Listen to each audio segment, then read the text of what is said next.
أعوذ بالله من الشيطان الرجيم بسم الله الرحمن الرحيم وقال اركبوا فيها بسم الله مجرها ومرساها إن ربي لغفور رحيم۔ نو نے کہا سوار ہو جاؤ، اس میں اللہ کے نام سے ہے اس کا چلنا بھی اور اس کا ٹھہرنا بھی۔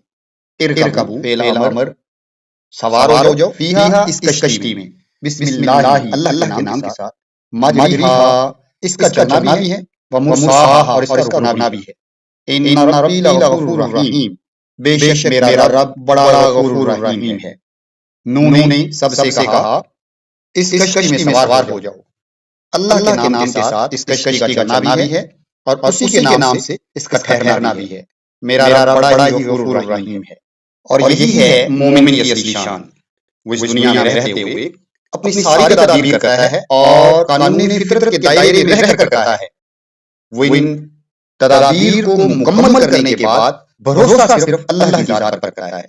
اس کو یقین ہوتا ہے کہ تدابیر کرنا یہ بھی اللہ تعالیٰ کا بتایا ہوا اصول ہے، لیکن تدابیر پر بھروسہ نہ کرنا یہ بھی اللہ کا بتایا ہوا اصول ہے۔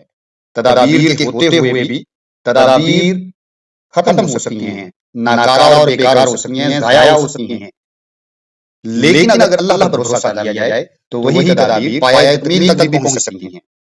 وَهِيَ تَجْرِي بِهِمْ فِي مَوْجٍ كَالْجِبَالِ، اور یہ کشتی ان لوگوں کو لیے چلی جا رہی تھی، فی موجن ایسی لہروں میں، کالجبال جو پہاڑ کی طرح بڑی تھی، اور یہ کشتی ان لوگوں کو لے کر چلی جا رہی تھی ایسی لہروں میں، ایسی طوفانی لہروں میں کہ جو پہاڑ کی طرح بڑی تھی۔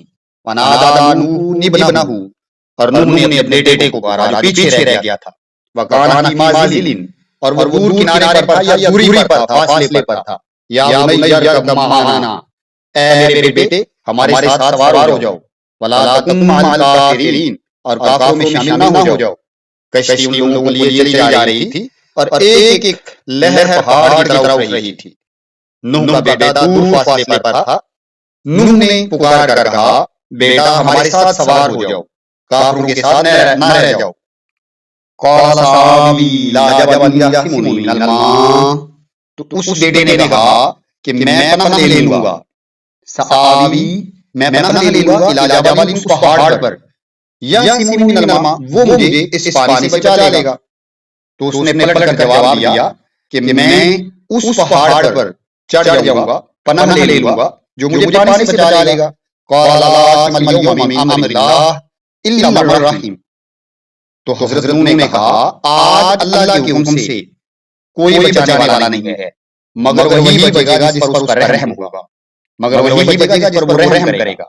وحال بینہما الموج، ان کے درمیان ایک لہر حائل ہو گئی، آ گئی، وحال اور آ گئی بینہما ان کے درمیان، یعنی باپ بیٹے کے درمیان، الموج ایک لہر، فکان الموج رقیم، اور وہ غرق ہو جانے والوں میں سے تھا۔ تو اس نے جواب دیا کہ میں اس پہاڑ پر چڑھ جاؤں گا جو مجھے پانی سے بچا لے گا۔ نوح نے کہا آج کوئی چیز اللہ کے حکم سے بچانے والی نہیں ہے سوائے اس کے کہ جس پر اللہ کو رحم آ جائے۔ اتنے میں لہر دونوں کے درمیان آ گئی، حائل ہو گئی اور وہ ڈوبنے والوں میں شامل ہو گیا۔ صدق اللہ العظیم۔